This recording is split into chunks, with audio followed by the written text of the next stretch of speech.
Hello, hello, hello. Good morning, good afternoon, good evening. So lately I've been getting quite a lot of messages with obviously Succession Witch boss coming in.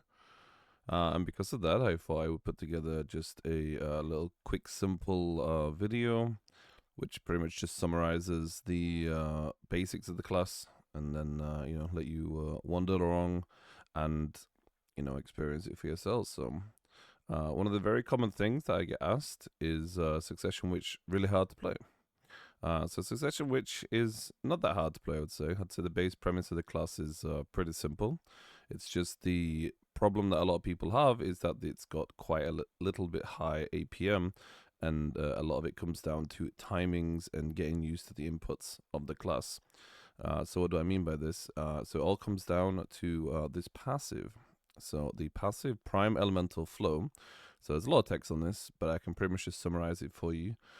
So pretty much after using Magical Evasion, Teleport, or using a previous Succession skill, it'll allow the next skill to be instant cast.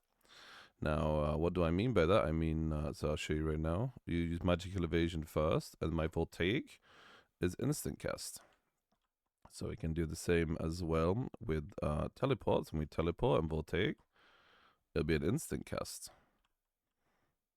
Now I can show you the same after Earth's Response. So you can Earth's Response into Voltaic. Will be an instant cast as well. So the difference between an instant cast and a slow cast, as I call it, you'll see now as I go to slow cast Voltaic, a bar will appear at bottom. So you see this cast bar that appears? This cast bar is bad. You don't want this cast bar to appear. This cast bar pretty much indicates that the spell is slow cast. Now this can happen for numerous reasons.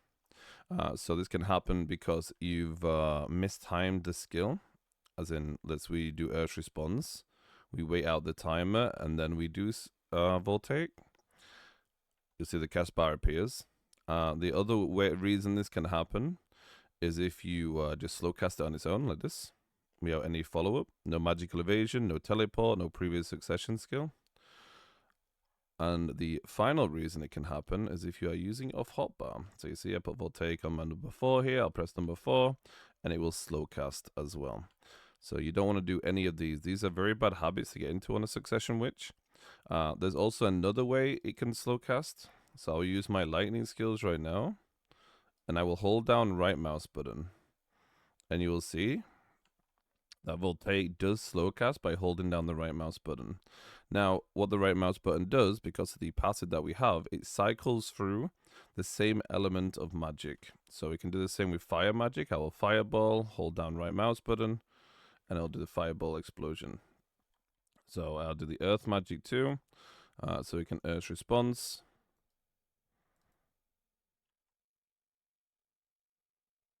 We can Equilibrium Break into RMB, and it will do Earth Arrow, Earth's Eruption, Earth Arrow.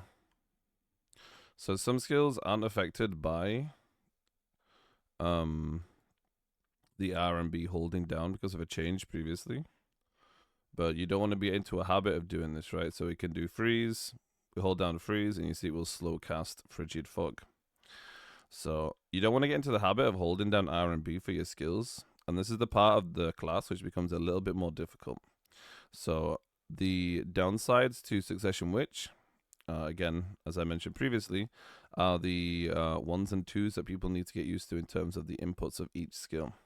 So you want to make sure that you're essentially learning the input for each skill. Now, the class doesn't necessarily have like a combo like a lot of other classes. A lot of it does come down to freestyling and prioritizing of certain skills. So it's not exactly you press this button and this button and this button and you cycle through a combo in that manner. I'm sure you can come up with something like that, but the way I enjoy Succession Witch and the way I'm seeing success from the class in the grinding point of view is if you use a skill, you want to make sure that the priority is your Voltaic and your MMA. Now, we can go look at MMA really fast. So MMA, very simple. MMA on its own looks like this animation. Now, Succession Witch as a unique passive, just available to her. And what you can do is, instead of having MMA look like this, you can empower your MMA and make it do bonus damage. Now, in order to empower your MMA, you have to use a different element of magic. So I can show you right now. We'll use Earth Response, which is Earth, and then, okay. We'll use Earth Response, which is Earth, and then we can MMA, and it'll transition our MMA into an Earth MMA. Now, what does the Earth one do? The Earth one, you can see at the bottom here, it adds a forward guard during skills. So fire adds increased attack area and down attack, ice is a down smash, lightning makes the animation faster, and earth adds a forward guard. So let's say, for example, you are in need of a nice forward guard combination. So we can do a super armor into a forward guard into an MMA.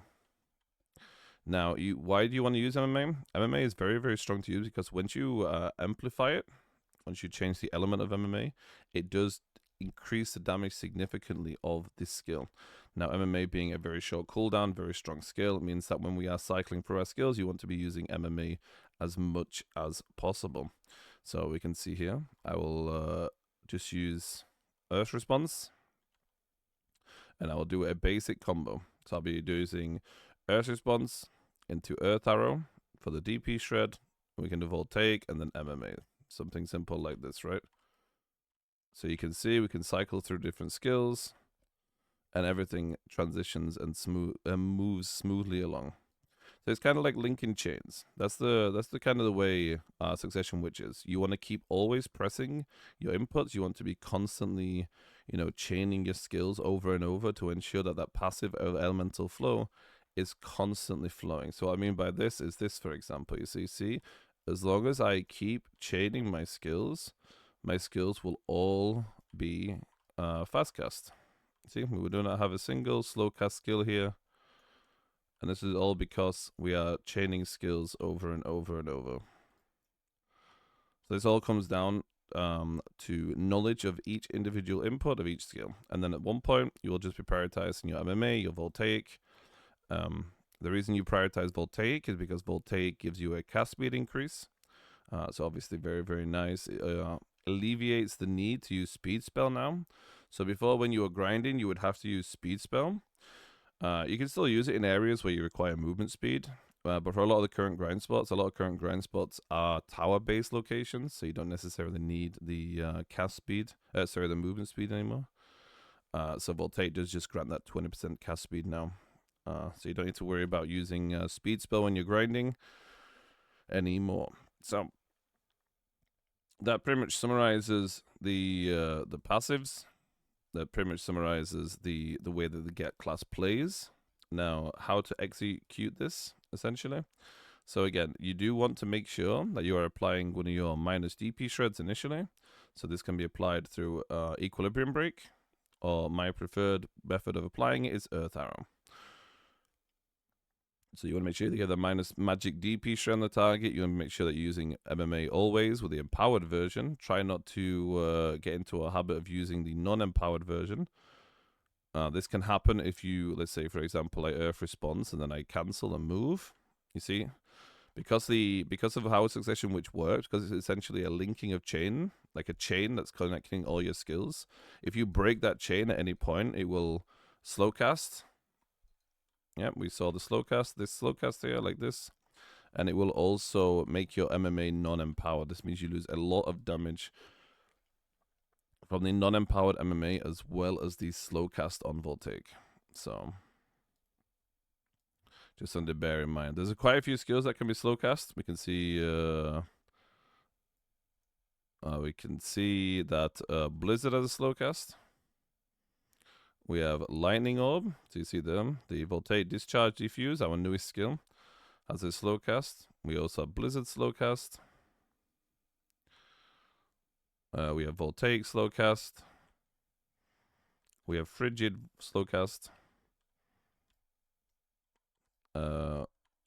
We have Meteor slow cast. We have Equilibrium Break. Oh, I guess the slow cast doesn't exist. It's Aqua Jail that has the slow cast.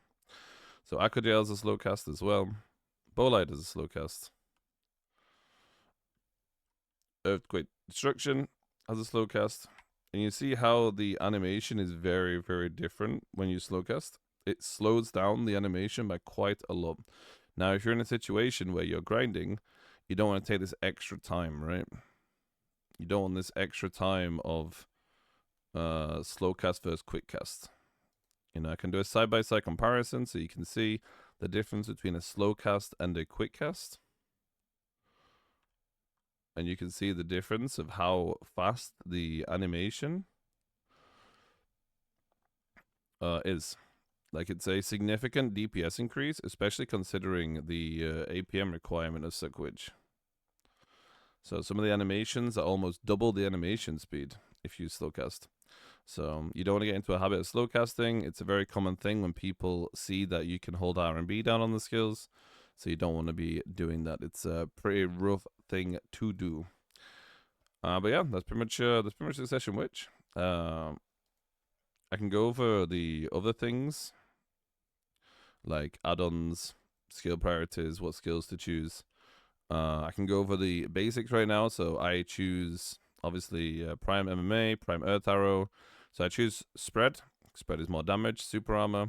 Aerial is for PvP. I would use because of the knockdown element of it. Meteor Aerial. You don't really use Meteor Aerial anymore. The main reason you don't use this skill anymore is because it loses its protection when it goes to CC. So it's not worth the unprotected element. So most people just run Meteor Shower in PvP and PvE. PvE more damage. PvP, it's just a large burst of damage. Discharge Focus versus Discharge Diffuse. I like to use Diffuse. I'm enjoying the AoE and Explosion. Some people use Focus, some people use Diffuse. Lightning Storm High Voltage versus Lightning Storm Strike. Lightning Storm High Voltage is the preferred one in PvP. It also does more damage, as you can see here. It does do slightly more damage, but the animation is very different. And Lightning Storm Strike is pretty consistent with the AoE size. And it's just very nice as it chains in. Because Lightning Storm High Voltage is the only skill that will require a charge up. So you'll see the bar appear. So this skill will require a charge up. And then you can unleash it afterwards. Whereas Lightning Strike is a very instant skill. So you can see here, once you cancel it, it's just an instant lightning blast from the heavens. Residual Lightning Combo versus Residual Lightning High Voltage. So Residual Lightning Combo is the PvP preferred one because of the Super Armor. Has a very nice linger of Super Armor on the second attack. The third one has a gap. You want to be careful with this. But Residual Lightning High Voltage is pretty bursty. You can see here, it's just a straight line of lightning damage across the board. Obviously, the Prime Freeze rather. Prime Frigid Fog Disrupt versus Control. So Disrupt is the PvP preferred one because of the forward guard. And Control is the PvE preferred one because it has Freeze on it. Freeze can be used as a form of CC in PvP. But as the skill is unprotected, it's more than likely you don't want to be using this skill. I unlearned it by accident there. One moment.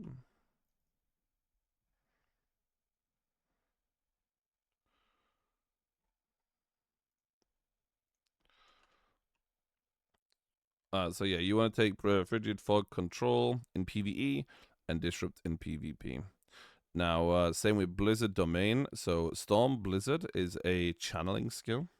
It will drain your mana and it will just keep channeling Blizzard. So you'll just keep raining down icicles in the heavens on the enemies. But the problem is, it's unprotected and you are very vulnerable in the while you're casting it. So a lot of people opt in for Prime Domain, Prime Blizzard Domain for both PvP and PvE. In PvP, it does apply minus AP and minus movement speed, but it also has a forward guard throughout the entire animation. So it does enable you to just trade with forward guards in PvP, and for PvE, it's just a large amount of damage forward guard with good AoE. Now, Earthquake Destruction versus Earthquake Evade. So Earthquake Destruction being the PvE used one rather. So yeah, Earthquake Destruction used for PvE, Earthquake Evade used for PvP. Now Earthquake Evade essentially moves you backwards on a desired direction. You'll be evading backwards, and it also has a stiffen on it. So very useful tool for PvP, whereas Earthquake Destruction is, it has a stiffen as well, but it is a stationary skill. There are people that use Earthquake Destruction in PvP, just because of the fact of the large damage, and it's a nice stationary skill. But I prefer to use Earthquake Evade because it does allow you to disengage through the target and also punish forward guards and things like this. Whichever you choose. But Earthquake Destruction would be the PvE choice due to the large damage difference in the skills. Earth Response Flow versus Earth Response Destruction. Some people like to take Earth Response Flow. I prefer Earth Response Destruction because it's more damage, and I prefer the animation being a line attack. And overall, it just feels much more comfortable. It's also the preferred PvP choice because Earth Response Destruction has a Super Armor Linger. So we can see that Super Armor Linger right now. It's one of the few Super Armor Lingers that we have. And it almost has a long enough Super Armor Linger to linger for itself again. Whereas Earth Flow only is Super Armor while moving, so not the greatest. Obviously, Earth Eruption as well. Now we move on to the Bolide. So Bolide is Bolide of Destruction. This is the PvP skill. It is similar to Voltaic, gives you the cast speed, but also has a bound on it as well. Very good tool for PvP. Voltaic being the choice for PvE, gives you cast speed. It's a super armor, similar to Bolide, but this one is much better as it's a faster animation between the two. And it's a nice AoE faster animation with more damage. So more of the PvE choice on Aqua Jail. Sorry. You take Bolide of Destruction for PvP and Aqua Jail. Bolide of Destruction for PvP and Voltaic for PvE. Now Aqua Jail is used by people in PvP. So the Aqua Jail Equilibrium Break is for PvP wise. This is a very personal preference. So if you want the Aqua Jail Super Armor, or if you want the Equilibrium Forward Guard. So I like to use Equilibrium Break myself because the Forward Guard is pretty consistent in PvP, especially against range poke, as Succession Witch doesn't have many options available. But Equilibrium Break is the go-to for PvE because of the large amounts of damage it has built into it, as well as it being a forward guard as well. The animation is also much smoother on Equilibrium Break versus the Aqua Jail animation, so you're going to get more damage from the Equilibrium Break. But yeah, basically it. We can go over the secondary skills as well. They don't really make a massive difference, as most of these are very utility-based. But basically you have your teleport, you have your ultimate teleport, so a Succession Witch. These two are separated into two different teleports. So you can see here, you can TP once, walk around, and teleport again. So you do have two teleports on Succession Witch. You also have Mass Teleport. This is one of the newer skills added to the class. This is a 3-minute cooldown mass group teleport for your party. Magical Shield. It reduces the damage that you take at the cost of your mana. Mana Absorption. So this tool here you'll be using quite a lot. So Succession Witch has a problem with mana. And the problem with mana that Succession Witch has is you will run out of it very quickly if you're chaining your skills together. Now this can be resolved by using stuff like Spirit Perfume and using your Earth Eruption in your combination. But if you're someone who isn't using Earth Eruption because the animation speed is a tad slow, if you're not going to cancel of it, and you want to be blasting the mobs as fast as possible, you can use Mana Absorption. Now you can use Mana Absorption through a hotbar, like so, whereas I press 4, Mana Absorption appears. Or alternatively, while you're casting skills, you can use a skill and press spacebar, and that will activate your Mana Absorption as well. Now this will give you back mana, so you often use it for like half a second or a split second, and it'll give you enough mana back for you to continue blasting. So very, very good tool, very handy. It's also a forward guard on command because it's a spacebar, press forward guard. Resurrection, you can resurrect a dead ally. Speed spell, again, this tool isn't really used that much in PvE anymore unless you are grinding areas that require you to run because of the movement speed. Healing Aura, just an instant burst heal. It gives you health and mana back. Lighthouse, same thing. Protected area, so this is a primarily used in PvP, but you can use it in PvE. There are cases where you can use it. Let's say you're doing the dungeon or large amounts of damage coming into your party. You can do it and give your teammates a damage reduction. I call this Blue Orb. It's Spellbound Heart. So Blue Orb, and what it does, it gives you movement speed and mana regen. So very, very nice. They've deleted Red Orb, so if you are a witch that used to play before, or you're someone coming back to witch, or you've heard about Red Orb before, Red Orb has been deleted. So they deleted Red Orb because of the fact that they didn't want to have the ability of a taunt and to allow mages to have like essentially large amounts of uptime on back attacks. Now the Red Orb has been changed into Mana Augmentation, which essentially is a passive now, and that gives you bonus mana and gives you bonus mana recovery when using skills. So when you use mana Magical Shield now, you will be getting bonus mana. So essentially reworked into a bonus mana. Sage's Memory. This is a skill that you need to unlock the passive. But essentially, this is an awakening skill, which ignores the cast time. But we don't have to worry about this, as this is not something available to Succession Witch. Magical Evasion, as you can see here, we have the normal Magical Evasion, and we have the Super Succession Magical Evasion next to it. So Succession Magical Evasion versus normal Magical Evasion. Succession does have super armor during this skill, but it does have a 3-second cooldown on the super armor. But the iframe in PvE, you can spam as much as you want.